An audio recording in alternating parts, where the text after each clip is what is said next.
My best advice to incoming students is to be open and to stay open.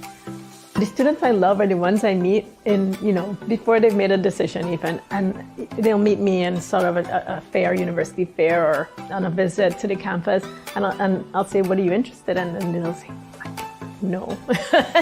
They have no idea, and they're so scared to admit that they're not sure what they want to do.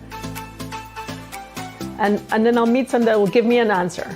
And then I can see that that's literally the thing that they've been saying over and over. And so the advice is, here you had the opportunity I didn't have, that I fought for, which is a place where you can take a different direction. You can come in thinking you want to do one thing, and it's not impossible in that first year to just experiment, open up, see what other things you can do. We encourage that. Were you always interested in philosophy? Take a class in philosophy and see if you like that, right? What about a language? You really wanted to understand a bit more about Indigenous language and culture? Take a class. We're not committing to that, but what you're doing is remaining open to the idea that this could be something that I love. And you can mix it up here. It's so much easier. You don't have to fight. You can say, I want to do this weird thing and that weird thing, and it can come together. From the beginning of a class to the end of a class, if I can have students see in themselves and reflect, I grew so much. That's what I'm interested in. What did you learn about you? What did you learn about your capacity and your ability? For me to send them out of the university with that kind of confidence and the ability to understand they may not have met something, a new app, a new technology, it doesn't matter. They know they can face it, and they've dealt with it before, and they will deal with it again, and they will succeed.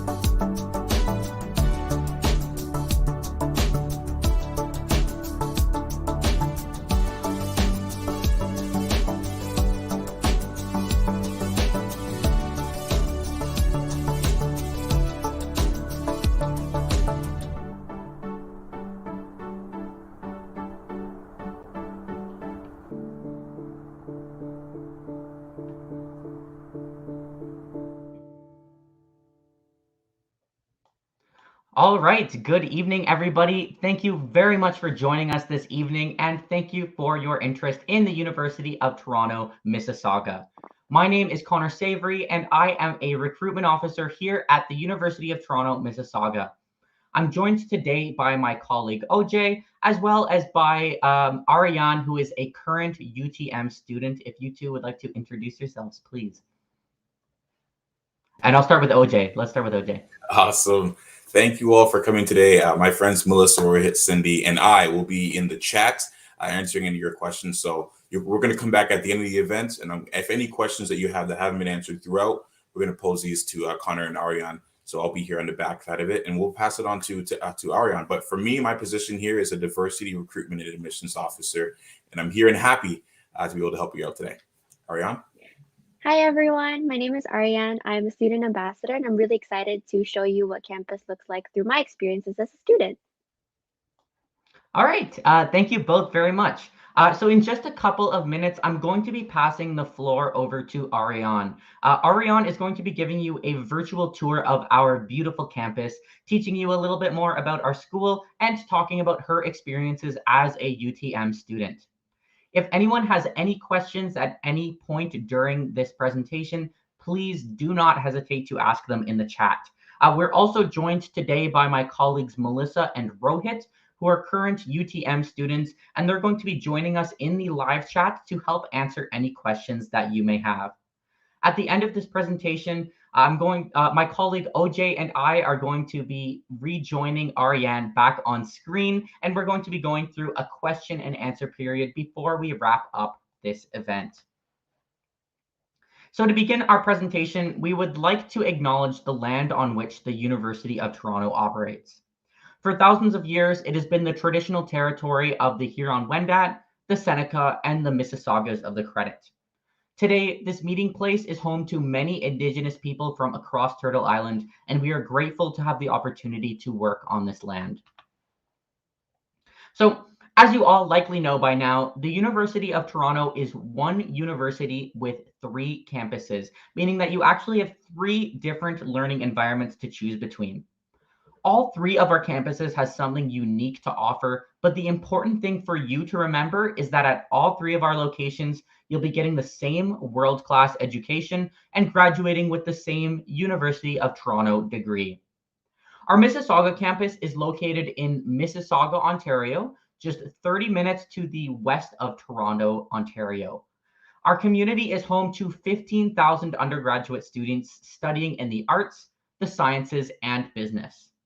As an applicant, many of you have already chosen one of 12 different admission categories here at UTM, and these admission categories can lead you to over 180 different programs which span across 18 different academic departments. What this means for you is that you'll have a wealth of options to choose between. The University of Toronto has a lot, the University of Toronto Mississauga in particular has a lot to offer our students, and consequently, students choose us for a wide variety of different reasons. As you can see from this slide, these are just a few different things that you may want to consider as you begin to think about where you would like to continue your academic journey. First and foremost, at UTM, you'll be getting the outstanding University of Toronto education, which is recognized all around the world for its excellence. And you'll be taught by world-renowned professors and faculty who come from across the globe just to teach at our institution. As a University of Toronto Mississauga student, you'll be studying at an innovative, contemporary green campus, which is surrounded by woodlands and situated on the banks of the beautiful Credit River. One of my personal favorite things about our campus is that rather than expanding the campus outwards, we've continued to repurpose space on the existing footprint of the campus, meaning that even as we continue to grow exponentially, the campus remains highly walkable, and that beautiful green space which surrounds our campus is protected and preserved. UTM is also home to a wide variety of unique and dynamic programs, including Canada's premier forensic science program, our theater and drama program, which is jointly offered between us and Sheridan College, as well as our communications, culture, information, and technology program, which is also unique just to the Mississauga campus. When you come to UTM, you don't just become a student here, but you really become a part of our community.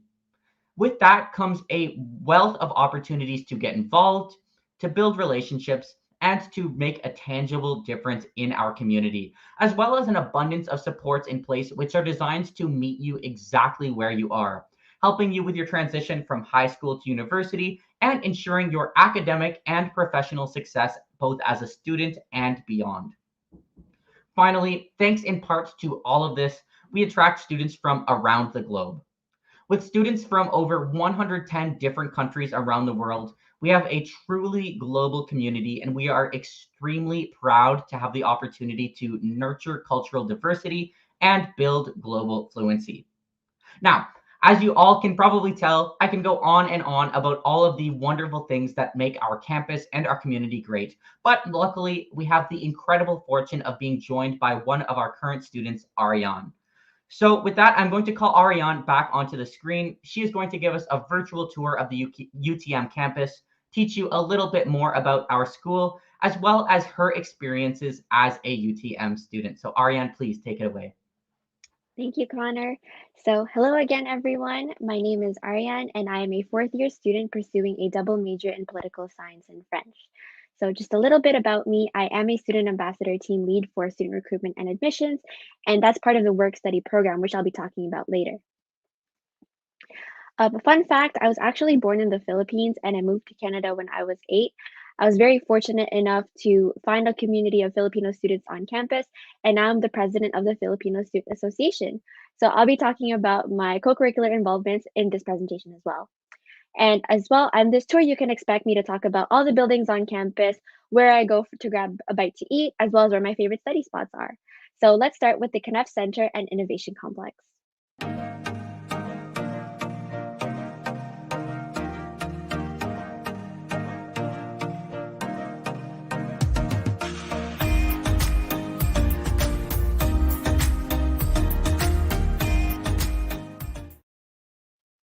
So before I pursued my current programs, I was actually enrolled in commerce in my first year.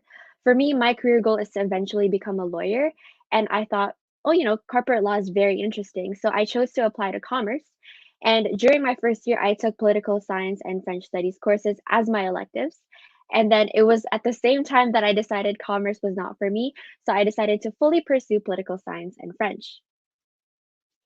One of the courses I had to take was Eco 100, which is Introduction to Economics, and it's a very popular first year course.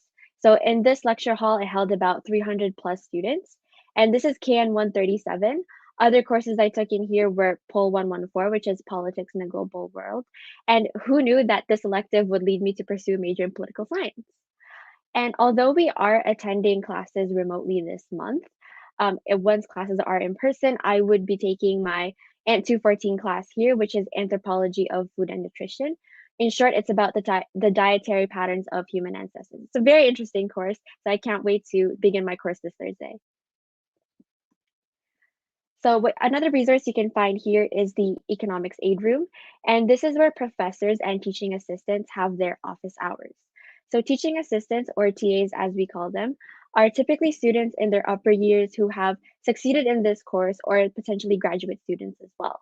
So I spent a lot of my time here during my first and second years because I was taking a lot of eco courses and I really wanted to get some help from peers as well as the TAs. Of course, you can also find the Office of the Registrar here. And the Office of the Registrar is where you can go to seek academic advising, financial aid advising, or just general student success support. Because services are remote right now, students can book appointment through Ask Registrar, and it's a great way of keeping connected with our academic advisors. And especially, they were super helpful when I was switching my programs and I was managing my OSAP loans. You can also find the Student Recruitment and Admissions Office here, which is a division within the Office of the Registrar. So as I did mention earlier, I work as a student ambassador, and I work with my other student ambassadors into creating unique opportunities to connect with you, our applicants and prospective students, regardless of whether that's in person or remote. This past fall semester, you might have seen some of us on campus when we were holding our in-person campus tours. And of course, you'll find that a lot of the buildings on campus are connected. So let's now head to the Davis building.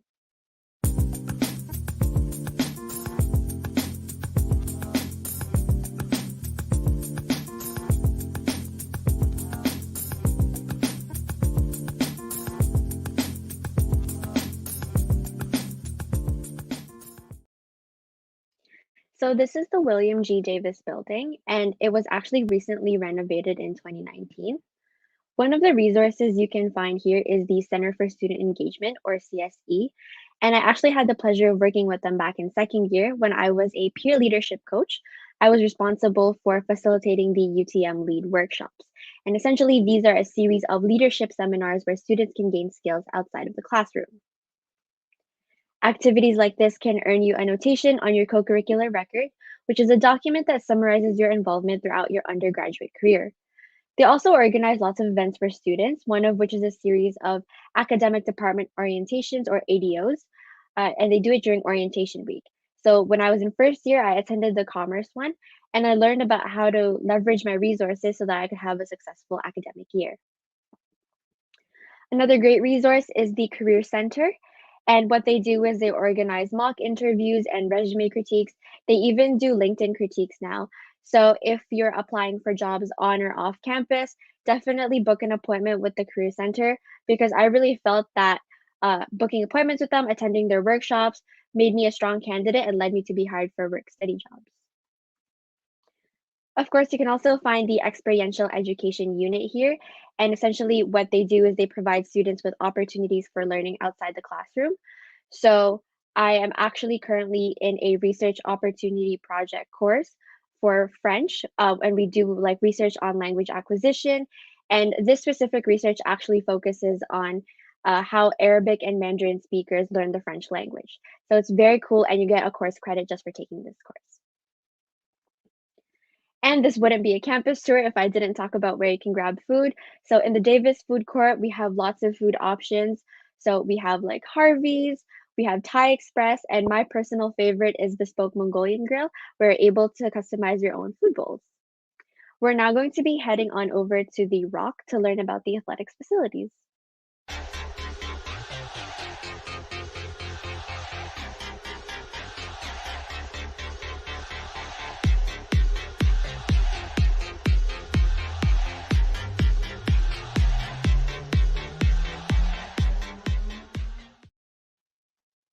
So the Recreation, Athletics, and Wellness Center, or more commonly known to students as the ROC, is actually where UTM hosted the Trillium Health Partners vaccine clinic this past summer. And recently, they actually distributed rapid antigen tests to assist Peel Public Health in its efforts to combat the Omicron variant. But other than that, it's also an incredible athletics facility, which includes a lot of several resources. So, for example, you can't see it in this picture, but there is an indoor running track that runs all throughout this side of the building. And so, if you ever needed to go for a jog in the winter, you definitely don't have to go outside. You can just stay within the athletics facilities. And I would definitely try to squeeze in a lot of time for working out to go to the gym before the pandemic. And what's great is that this is already included in your incidental fees in your tuition. So if you're looking for like a membership fee, you've already paid for it with your tuition. And all you need to do to access it is just tap your student card or RT card, which is basically how we're identified on campus. And they also offer drop-in classes. So I think one of the ones I went to in second year was a yoga Pilates class, which is very interesting. They also do women's only hours, so a portion of the gym is closed off, and only those who identify as women are able to go and access that space, which I've done in the past. And because services are remote right now, they of course have moved their programming online, so you can choose to participate live or access the replays after. But now we'll be headed on over to the CCT building.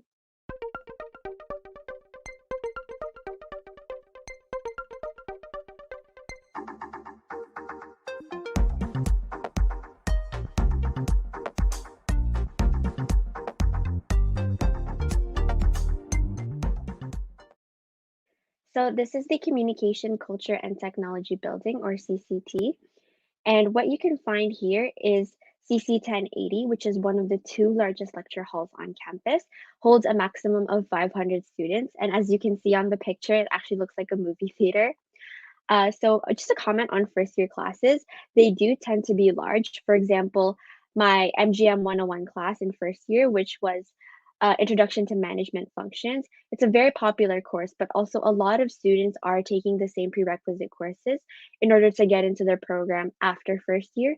So don't be intimidated by that because you still do have opportunity in your tutorials and practicals to go more in depth with the material, do some practice questions, and ask your TA some questions.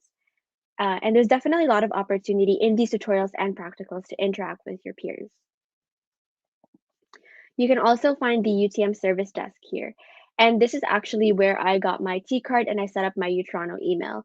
So the T card is really important. I actually treat mine almost like a debit card because you can load money on there. And if you want to use like the printing services on campus, you can definitely load it up with some money.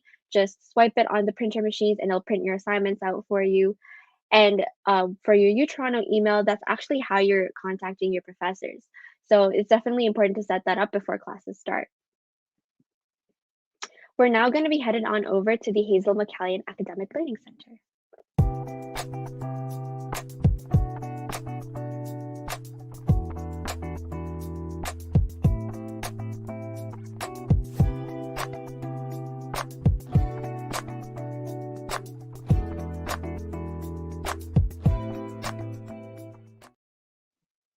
So this is the Hazel McCallion Academic Learning Center, or HMALC, or simply known to students as the library. And the very first thing I want to point out to you is that there's a Starbucks right across the library. So if you ever need a quick pick me up or grab a quick cup of coffee, there's definitely like a Starbucks you can just go to. And of course, the library is a really popular space to study in. So a lot of students are always found studying here. So I always tell students, come early, pick a great spot so that you can feel comfortable. And it's also open 24/7 during exam season. So outside of regular operating hours, students would have to present their T card so that the campus safety can check that we are actually students trying to access the space. And due to the COVID-19 pandemic, the library is open, however, in a limited capacity, so that students have access to quiet studying. However, they do have to be wearing masks and make sure they have completed their U-check screening. There's also lots of study rooms within the library. You can study with friends, or if you're part of a club, they may have their meetings in here. However, as much of a great a space it is, I don't study here very often, and I'll tell you all about my favorite study spot later. I do like the information loans desk in the library because I've borrowed lots of things other than textbooks. So first off, there's this resource called the course reserves. Back in second year, I actually didn't buy a single textbook, which not only saved me a lot of money, but it also kept me on check with my work because I knew I only had this book for 2 hours once every week, and I would just make sure that I would be doing my homework and I'd be caught up and I'd be good to go. Other than that, you can also borrow calculators. So in first year, especially for those here who may be interested in commerce or management, you will have to take a math course. And sometimes I would forget my calculator at home, so it was good that I had access to the library who would let me borrow a calculator. If you choose to study in the study rooms, you have access to the whiteboard markers and erasers as well because the study rooms are equipped with whiteboards that you can just write in if you feel like you need that extra practice. And then, of course, lastly, this is really one of the coolest things I've borrowed. My laptop doesn't have a DVD player, and I took a French film course in second year, and I needed to watch the movie. So I was all able to borrow the movie, and I was able to borrow an external DVD player, and I was able to plug that in, and I was able to do my assignment for my class. So there's definitely a lot of things that you might not expect to see at the library, but they're definitely available for you. But now we're going to make our way over to the instructional center.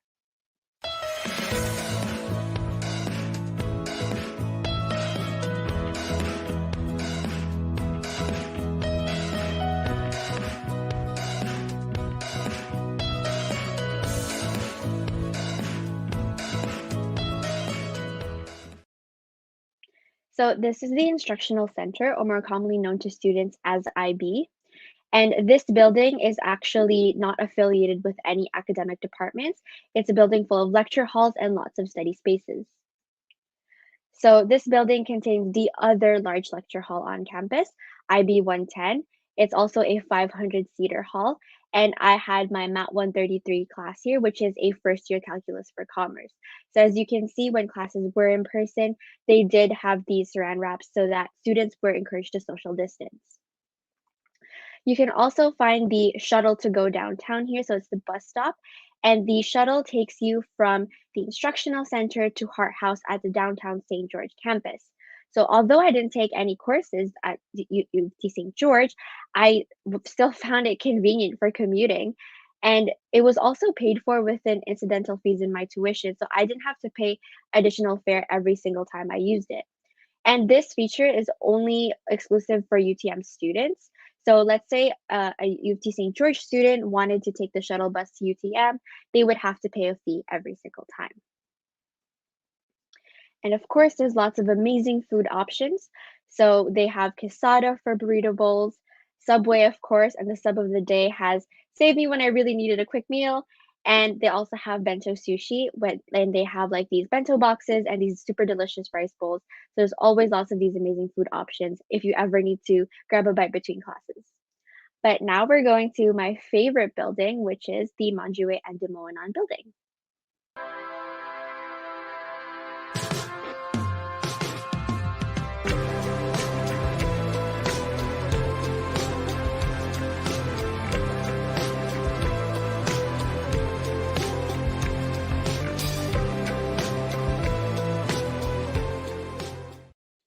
So this is Manjue and Demoanon building, or MN, and this name actually has indigenous origins, which means the gathering of minds.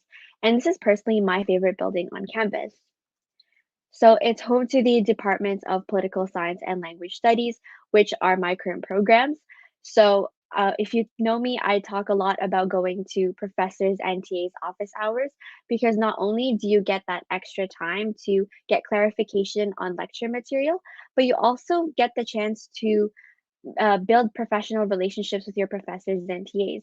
You never know what kind of opportunities can come up from these conversations. And actually, this past summer, my professor for my political science class, she actually told me about research that she was working on about like homelessness in Canada. So I was able to work with her as a research assistant, and I assisted her in making her literature review, compiling articles, and she was able to make her literature review. They also have the Robert Gillespie Academic Skills Center here, or the RJSC, and this is a great resource for essay writing, study skills, and they're very helpful at any stage of the process. So if you haven't started your essay and you're just brainstorming or you're revising a final draft, they're going to help you with every single one of those stages. And I usually went here a lot for help with my political science essays. They also organize facilitated study groups, or FSGs, and these are basically an opportunity for you to get insight from a former student who took this course and did really well. So they had one for my FRE 272 course last year, which is basically an introduction to French linguistics. And I was not only able to make a study group with new friends, but I was also able to get like practice questions to really increase my skills and do well in the class. And a cool fact about UTM actually and this building is that they film movies and TV shows here on campus. So I was giving a few families a campus tour in like the summer of 2019, and Disney was actually filming Zombies 2. We were able to walk through the set. I believe they filmed here again for Zombies 3. And they recently filmed this CBS hospital drama called Good Sam. It features Sophia Bush from One Tree Hill and Chicago PD. And it's actually set to release later this year. Of course, there's lots of study spaces. I find that this space is very aesthetic and I feel productive every time I'm in this building. Back before the pandemic, I would actually come to campus on weekends just so I could access the classrooms because they're vacant and they have large projector screens, so I would be able to watch a movie and do my work at the same time. I also took a UTM 1 Scholars course in first year. It was called UTM 195. It's about voyages of discovery to North America. And essentially, these UTM 1 Scholars courses are offered by the Center for Student Engagement, and they're meant to give students insight on how to conduct research in university. And it's a seminar course because there's only 25 students, so you get to build relationships with your peers as well as your professor. Excuse me. And in this classroom as well, they're the active learning classrooms. So they're not your traditional classroom. The professor is in the middle, and then we are sat in groups around the classroom, and there's like lots of active learning technology. So there's these smart boards, if you're familiar with that kind of technology. And like I used to have to squint in like a traditional classroom, but in these classrooms, the presentation is on the walls all around like the classroom. So no matter where I looked, I saw the presentation. And then in the center of the table, you can actually find these like saucer looking things, and they're actually a microphone. So if you ever wanted to participate in class, you can just speak into the microphone and everyone will be able to hear you. So we're gonna head on over to the building connected to MN, and that's Deerfield Hall.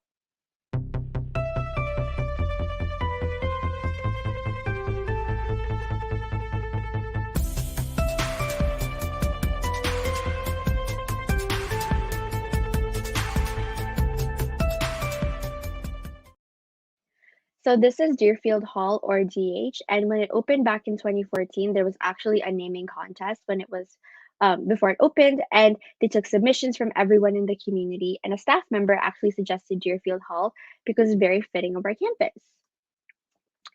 And interesting to note because there's lots of deer you can actually find on campus. We are surrounded by lots of green space, so there are deer that have made our campus their home. And no matter whether you're like a first year student or someone who has worked on campus for years, everyone always stops when they see deer and they take pictures. You can also find the Math Learning Center in this building. So this is especially helpful for students interested in taking a math program. So I took Math 133 in first year, as I mentioned earlier, and I found it a bit difficult. But what helped a lot with my math learning skills is the center. So TAs have their office hours in here, and it doesn't really matter what course you're taking. Any TA from any class will be able to they're gonna try their best to help you. And professors sometimes also have their drop-in office hours there, and they'll do group study with everyone and make sure everyone's ready for the next test or ready to submit their next assignment. Of course, you can also find lots of study spaces here, like these ones that you can see on the picture, or you can even book study rooms, group study rooms if you have meetings or group projects. And of course, we have not one, but two Starbucks on campus. So if ever you needed to if the line was long at the Starbucks in the library, then you had access to the Starbucks at the Deerfield Hall as well. And our final stop of the tour is actually the Student Center.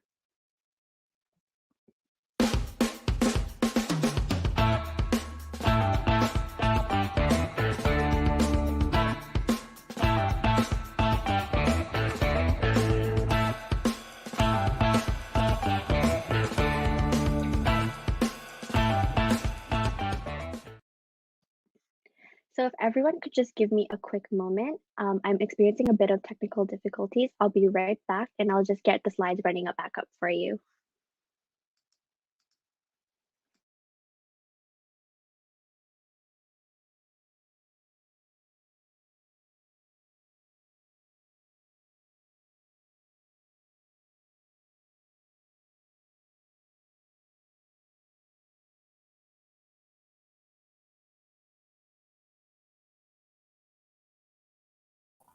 All right. All right. While Ariane is experiencing some technical difficulties, since we're on our very last stop of the tour, I think this is a good time to wrap everything up. Anyways, Ariane, thank you very, very much for your exceptional presentation. Fun fact: Ariane was actually the first person to show me around the UTM campus when I first joined the University of Toronto Mississauga community just a few months ago. There's so many different ways to learn more about the UTM community and the campus. But it's always so great to hear about it through the perspective of a current student. So for those of you who are interested in exploring the University of Toronto Mississauga in further depth, we have a wealth of resources available to you at uoft.me/discover UTM. Here, you're going to find our future students blog, upcoming events, recordings of past events, including our program spotlight events and past Discover UTM presentations, and much, much more. In particular, I'd like to highlight our virtual campus tour, which you can find at uoft.me/UTM tour. Here, you'll be able to explore the UTM campus at your own pace. This virtual tour includes a 360-degree panoramic views, images, videos, and a lot of very insightful information. And it's an excellent companion piece to Ariane's wonderful presentation this evening. So with that, I'm going to call, and it looks like OJ and Arianne are back on screen, or at least we have OJ. So we're going to launch into sort of the Q&A portion of this presentation. My friend OJ has been keeping a close eye on the questions that have been coming in this presentation through our live chat, and he's gathered a few of them for Arianne and I to answer, to hopefully provide a little bit more of insight. So OJ, I'll hand it over to you, and I'll let you take over. Yes, and please feel free to still leave some comments and questions in there, and I'll try to get to them as quickly as possible. If we don't answer them here on the camera, we also have Rohit and Cindy that will be answering them through the chat as well. So we'll start off with the first question. This is to you, Connor. Is there an ability to change my program if I start and I don't like the program I'm in? Yeah, that is a fantastic question. And I know we saw a similar question come through from our friend Atarfa earlier.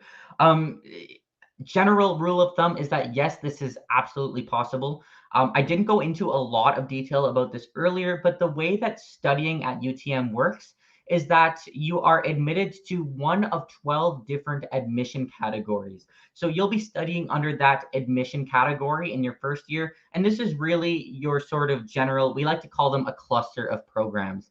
At the end of your first year, you'll be deciding on your program of study, or post, as we like to call them. At the end of your first year, you're going to have that chance to sort of explore a little bit and apply to most of the programs available to us. That said, if you're switching programs in your first year, you're going to, of course, want to make sure that you meet the admission requirements for that program. And of course, you can review all of those on our website at future.utoronto.ca. And if you get here as a student and maybe halfway through your first year, for example, you realize that maybe your current admission category is not quite right for you, we have dedicated, academic counselors who are there to help you with that transition if needed.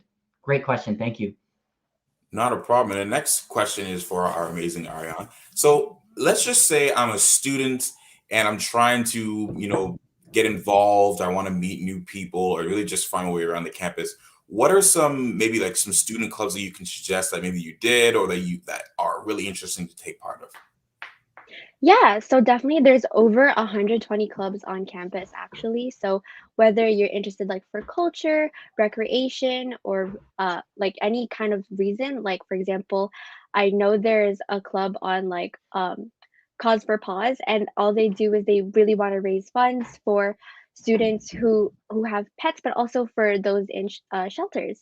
So they do have like those. They started up that club recently. So if ever that you find a club that is not listed on like the website, then you are definitely more than welcome to seek help from the UTM Student Union or the Center for Student Engagement, and they'll be more than happy to give you the resources to start those clubs. For me, I'm currently part of the Filipino Student Association, as I did mention earlier. I'm the president, and what's great about it is that we've not only have we collaborated with other culture clubs on campus as well, we have been able to collaborate with other Filipino student associations from the St. George and the Scarborough campus as well. So what I want to highlight for students is that whether you are a student here at UTM or you want to join a club at U of T St. George, you definitely have that flexibility, and that's definitely open for you. So in short, there's thousands of clubs you can access on at the University of Toronto in general.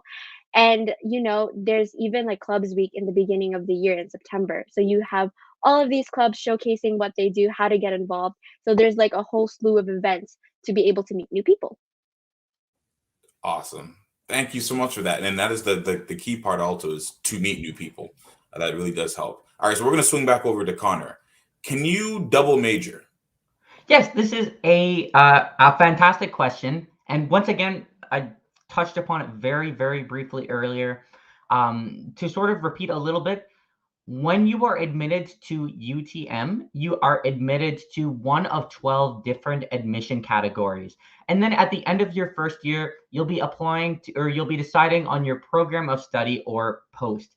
The really unique thing about the University of Toronto is that you have a lot of flexibility to really customize your degree to your interests. The way that we like to do this is through what we call specialists, majors, and minors.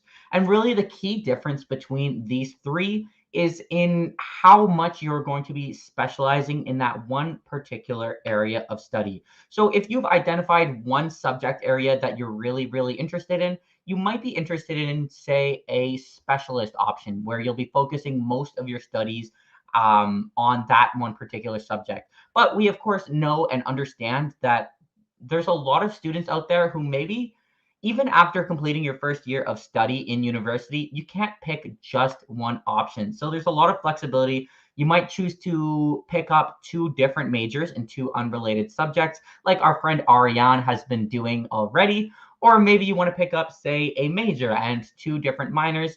There's a lot of flexibility for you to really tailor your degree to your particular interests as a student. And as we touched upon before, just at UTM alone, we have over 180 different program options to choose between. So you certainly have a lot of choice available to you. Great question. Thank you. And a very great answer, my friend. All right, so back to Ariane. We're going to have this one's This was a very common question for people that want to come to the campus. Is parking free? So parking is not free. However, there are parking passes offered for students. So, for example, if students think they'll need to have a parking spot the whole year, so they can buy a parking pass from September to April. But if they feel like, oh, they're going to be spending most of their time on campus, usually in the fall semester, then they can just buy like that one semester parking pass. That allows them to save money and not pay like the parking fee every single day they're on campus. Awesome, thank you. And we're gonna get a link in there in the chat as well for that. I'm gonna ask you another question actually, just before we go back to Connor. Mhm. What is the? This is kind of an interesting question, but what is the farthest place for you to get to on campus, and generally, like, how long does it take you? Okay, so there's actually this path on campus that is famously known as the 5-minute walk because it supposedly only takes a student 5 minutes to get from one end to another of that walk. So I think the 5-minute walk starts from the Davis building, which I talked about earlier, to my favorite building, which is Monjue and Moanon. But I am a short person, and sometimes I get tired. So it does not take me 5 minutes, let's say about like maybe close to like 7-ish minutes to get from one end of the campus to another. So I would say that's definitely like the furthest spot for me. Great And question. And sorry, if I can add on to that, Ariane, because you taught me about this personally. Do you want to touch upon a little bit about what you call U of T time as well? Oh yes, okay. So um for those that are like interested in coming here in fall 2022, you build your schedule and suddenly you think, oh no, my classes are like back to back with each other and like you're worried you don't have time. So there's this thing called UTM time. And UTM time means, let's say my class ends at 10 a.m. in the morning, but I have another class starting at 10 a.m. So what that actually means is that the class won't start until 10:10. So you have that 10 minutes in between, like if you need to grab a cup of water, go from one end of campus to another to get to that class, you have that 10 minutes to make sure that you get there before class starts. Thank you, Ariane. No problem. and sticking on that, we have some questions coming in, so I'm going to roll that in. The next question, before we get to some of the questions that are coming up from inside the chat area, speaking about like shuttle buses, because you're talking about transportation, is there like what someone mentioned earlier when the latest shuttle bus runs? Could you kind of give some more information on shuttle buses, Connor? Yeah, sure. I can take that. Great question. So, for those of you who maybe aren't familiar, and we didn't touch upon this earlier, but one of the, in my opinion, best perks about studying at the University of Toronto, Mississauga, is that there is a free shuttle bus between the UTM campus and the St. George campus, which is, of course, located in the heart of downtown Toronto. So, as a UTM student, you have free access between our Mississauga campus and the heart of downtown Toronto whenever you like. You can just hop on the bus and get going. These buses run on a variable schedule. So from Monday through Saturday, the very last bus leaves St. George, so leaves downtown Toronto at 10:15 p.m. And on Sundays, it's 9 p.m. So, I didn't touch upon the shuttle bus earlier, but it's a great resource, even if you're studying at U of T Mississauga and you're not maybe studying in the heart of downtown Toronto, you have free access to the city really whenever you like. And it's a great opportunity for you to really get out of the environment that you're currently studying in and sort of experience all that Toronto has to offer. And as I touched upon a little bit before, we're just 30 minutes away from the St. George campus, which is once again located right in the middle of downtown Toronto. So it really is a fantastic resource and one that I strongly encourage you to take advantage of. Thank you, OJ. Great question. Not a problem. All right, so we have another question about birth. I think it was. Let me just make sure I have it right. It was Athartha. I'm hoping I get that right. Saying I'm a Canadian citizen by birth, but I've completed my education in India. Will I be treated as a Canadian citizen or as a foreigner when they evaluate me during the admissions process? Great. So I can take that question as well. as long as you still hold your Canadian citizenship, that is, as long as you have not renounced your Canadian citizenship, you will be treated as a Canadian citizen, both from admissions perspective, as well as when it comes to talking about, tuition fees, etc. Great question. So we should be able to, sorry, just to add on one more point. If you are a Canadian citizen, you shouldn't need to worry about it at all. We should pick up on that right away when you apply. If you run into any issues along the way, just contact us and we will make the amendment. Awesome, great. And then we're going to go back to Arianne. You mentioned a couple ways to make friends through student clubs. Are there other things that you can do outside of maybe student clubs, maybe spaces that you commonly find that you can find new friends around, or even in your program? And yeah. Yeah, so actually one of the things that was super helpful for me was I went to like the pre-university programs. So I believe the Robert Gillespie Academic Skills Center organized Head Start, and they scheduled it in such a way that it was almost like you were going through classes in a day. And it was cool because they had these different sessions. Like, for example, what does a first year math test look like? How to properly take notes in a university lecture. And that was really cool because you were going through, like, I think we had a session in the instructional center and another session in the library as well. So you had that experience of like shifting between buildings to get to your next class.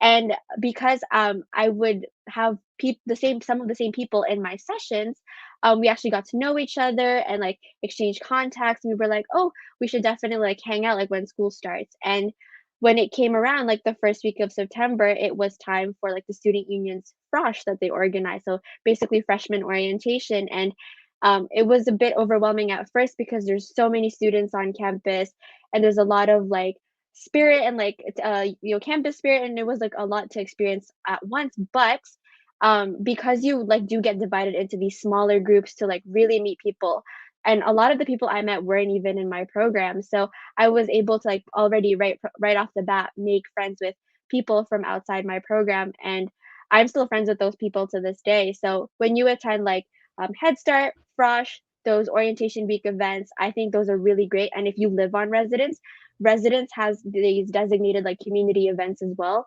that and like the dons, they encourage their students to like attend these events too, because it's a really great way of like getting out of your dorm and meeting these new people. That's a really good answer. I just want to add on to that, not as a former UTM student, but as a recent university graduate, strongly encourage anyone thinking about attending any of these events or sessions to definitely do it. In my first year, I was very shy, so I sort of shied away from these types of events, but there's such a fantastic resource. I think that I graduated high school not that long ago. I think a lot of us feel very nervous about making this transition from high school to university. And the truth is that once you get here, most other students are in the exact same situation as you, that they maybe are going off to this scary, intimidating new place and don't know anyone. There's so many opportunities to make new friends when you begin at a new university, and we do our very best to help foster those relationships. And Arianne, I'm so glad to hear that a lot of those resources went to such good use and that you benefited from them so well. So thank you for sharing that. Yeah, for sure. And going with that, we had a question in the chat about if you could stay in a residence downtown and then take a shuttle bus into the Mississauga campus, which is not really a possible thing. Also, wouldn't really suggest doing it because it's really staying far away from the area. But for residents in the Mississauga campus, could you give some information on that, Connor, and maybe also some information, Arianne, as well, that you've heard from students on that perspective? But we'll start with Connor first. Yeah, sure. I can start with that one. It's a very good question. As my friend OJ already touched upon, if you are a UTM student interested in residence, you can only stay in residence at UTM. So as a UTM student, you do not have access to residence at St. George or at our Scarborough campus. That said, once again, it's not advisable either anyways. In my personal opinion, one of the best things about staying in residence on campus is that you're always just few minutes away from any one of your classes. I know when I was a student, there were definitely a few days that I would wake up, just 20 minutes before class, and you're there in no time. So it's no big deal. And in fact, the University of Toronto Mississauga has the most diverse selection of offerings for students who are interested in residence. So we offer traditional style, which is, I like to say, it's like what you typically see in movies. So usually one larger bedroom that you'll either be alone in or share with up to 1 or 2 other students. And then we also have apartments and townhouses. So there's a lot of selection to you. I assume that the student asking this is probably asking because they're interested in being in the heart of Toronto, and that is very understandable. Once again, I want to just really highlight that UTM shuttle bus that we offer. It's completely free, and at any point, it runs every single hour, and you're just a half an hour away from the heart of downtown Toronto. So in my personal opinion, as a value proposition, you cannot beat that you get to be on. Of course, I'm a little bit biased because I work for UTM specifically, but you get this experience of this smaller, closed campus surrounded by nature. But at any moment, you're just 30 minutes away from all the hustle and bustle of Toronto, which is a very exciting opportunity to have. And Ariane, if you have anything to add, I'll pass it back to you. Otherwise, we can go back to OJ.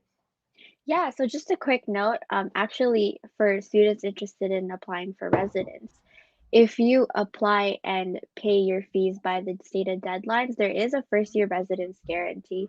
And back when I was in first year, there was actually a certain building that was marked off as a first year residence. So you will be surrounded by other students in the same year, and like you can relate to each other on your experiences. And what I've found in visiting some of like the residences on campus, because I didn't live on residence myself, there are even like group study spaces. So if you just want to get out of your dorm, but you don't necessarily want to study in another building on campus, you have a group study space right within your residence building. So that's just another thing that you can make use of. And if I may add on to that just a little bit, Ariane touched upon that a lot. I know that in the past couple of minutes, we've been talking a lot about residents and about living on campus, but we of course have a very large commuter population here as well, of students who are commuting to UTM from across the greater Toronto area. And as Ariane touched upon a little bit earlier, there's all kinds of resources available to help make friends, even if you aren't living on residence and aren't getting maybe the first year university experience that you see in movies. We've got this ginormous commuter population within our community. We're very much a part of our community, and we make every effort to make sure that you are just as included as someone who is living on campus, even if you're driving a half an hour or an hour just to get to us. And Ariane, that's such a great answer. So thank you very much for sharing that. No problem. Awesome. We have one question from Maggie. If you could just, I guess, reiterate what you're saying. I don't know if you're asking for the entire enrollment number of the campus, of the social science program, or you're looking for a grade. But if you can just give I guess a furthering of information there, and we can kind of answer your question on that. And I'm trying to see if there's any other questions that I haven't seen yet.